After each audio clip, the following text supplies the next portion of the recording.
The Bristol Night Race is this weekend. I can't wait. I mean, I'm going, so of course I can't wait. But I gotta say, this is probably one of the most fun races to go to as a fan.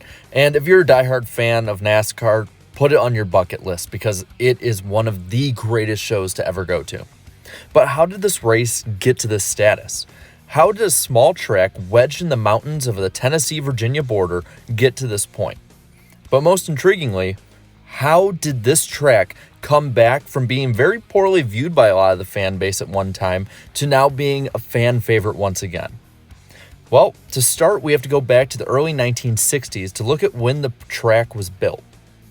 Originally, it was supposed to be built in Piney Flats, Tennessee, but local opposition to the track made it basically so that they couldn't make those plans, so they had to move it to Bristol.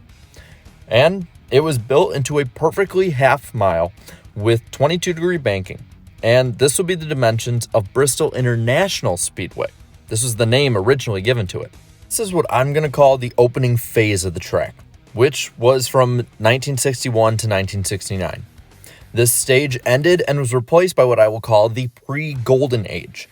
This is the time that really set up Bristol's greatest times to come. 1969, Bristol would be reconfigured again to the current shape that it is now, with the just over half-mile layout with 36-degree banking.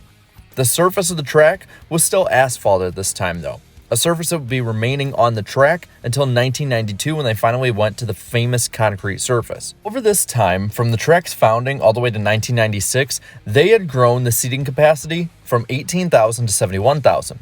But NASCAR was growing at this time at a massive rate, and the Speedway was needing to keep up. Enter in Speedway Motorsports Inc. and Bruton Smith. Smith was on an absolute tear when it came to his involvement in the sport in the 90s. He was buying up just about anything he could, and SMI's growth was really helping reshape the look and landscape of NASCAR, and Bristol would be no different.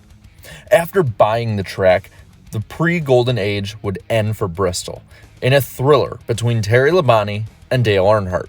The Golden Age of Bristol would, for the first half of it at least, be encapsulated by expansion. Over half of a decade, the capacity would go from 71,000 to a behemoth 160,000. The racing on the track would be a conveyor belt along the bottom. The easiest way to pass was the bump and run. This led to angry drivers and happy fans, and fat pocketbooks for those in charge.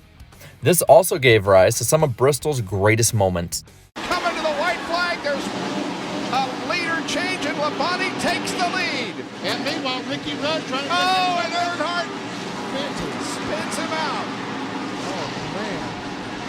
And Tony Stewart is involved in the crash, as is Mark Martin, Sterling Marlin, and several others. Dale Earnhardt takes the checkered flag. And Jimmy Spencer ran second.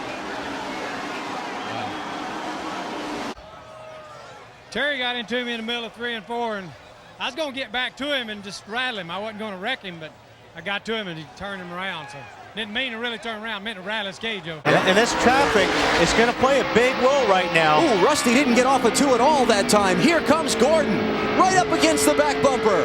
Everybody in the crowd on their feet.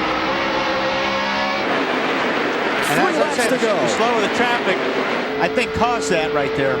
Here comes Gordon, right up to the bumper again. Did you hear that wheel spin, Benny? Yeah, I did hear that wheel spin. The bump and run. There it is. Gordon underneath to the lead. 2 laps to go. Can Rusty come back? Jeff better hope not. He just got to me where he could hit me. I was trying desperately to knock the out of him. I just couldn't catch him. It's Bristol, baby. All of this happened in front of 160 strong. The race was nearly untouchable, and the track needed no improvement whatsoever. And that's just what Bruton Smith and company did in 2007 when they reconfigured Bristol to have progressive banking, as well as widening the track a bit and reducing that progressive banking that they put in by 3 degrees. This would undoubtedly change the racing and unfortunately ended the track's golden age. And thus starts the next age of Bristol. It's the sudden fall from grace, the dark ages of the last great Coliseum. Now, the racing at Bristol didn't exactly suck. Actually, it was quite good compared to a lot of other tracks. It had multiple grooves, and drivers would regularly be passing each other and be side by side for laps on end. While great everywhere else, it's not the racing that people love and expect from Bristol. And because of this, by 2012, fans were outraged by the racing. The image fresh in people's minds at this time of the new Bristol was Jeff Gordon crashing from a flat tire from contact with Dale Jr. A change was needed. So in response, the top groove of the track was grounded down to try and make it impossible to race on. But it kind of made the opposite effect. It was impossible really to pass the high side. And while it made the 2012 running of the night race great, it became an anomaly. Because really the top line being the preference took away one of the greatest things about Bristol, the bump and run.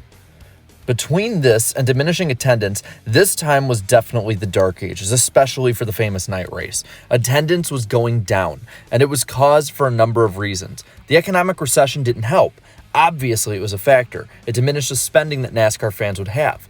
But also, people need to keep in mind that this time was when NASCAR was beginning to exit its stage of being the fad of America. NASCAR specifically had been a fad of the late 90s and early 2000s, and it was incredibly popular. But once they got to the later half of the 2000s and the start of the 2010s, the fad had ended, and NASCAR's popularity began to regress back to the mean.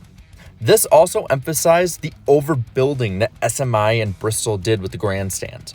Bristol's stands held 160,000, but by 2017, they'd be lucky to get 40,000 for the spring race and probably around 100,000 or maybe a little higher or lower for the night race. This time period has far and away been the toughest for the world's fastest half mile.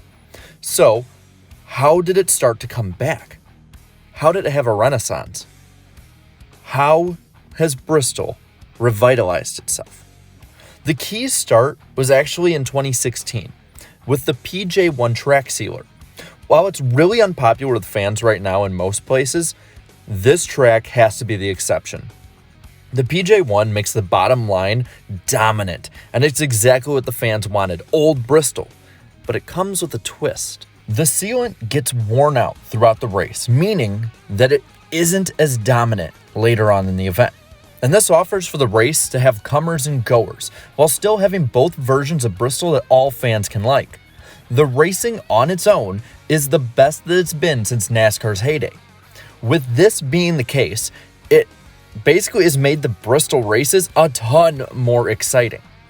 I'd say that this renaissance started around the 2018 season, probably at the night race. Then it only continued with great races in 2019. And then possibly the greatest race of the Gen 6 era in the summer of 2020.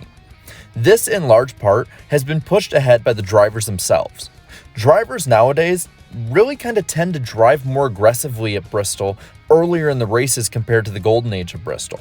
So a race might be 2 hours, 45 minutes long, or all the way up to 3.5 hours, but it's entertaining the entire time and filled with action. And this opens the door for underdogs to succeed. The ones that come to mind for me are Bubba Wallace in 2018, as well as Matt Benedetto in the 2019 night race, where he nearly scored his first win. So on top of the action, people have intriguing storylines that can keep them watching and interested. And those invested people watching are fans, the last key to making Bristol great again. Fans have prioritized Bristol in the night race again, especially since 2018.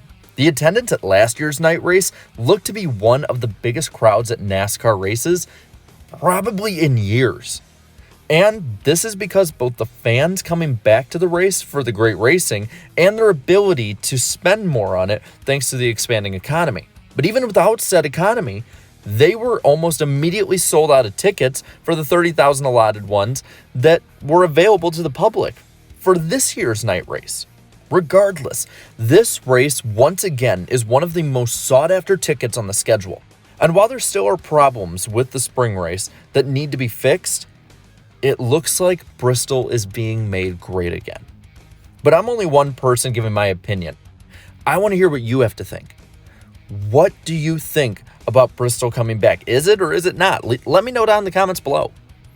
And while you're at it, be sure to leave a like on this video and subscribe to my channel for more great NASCAR content like this.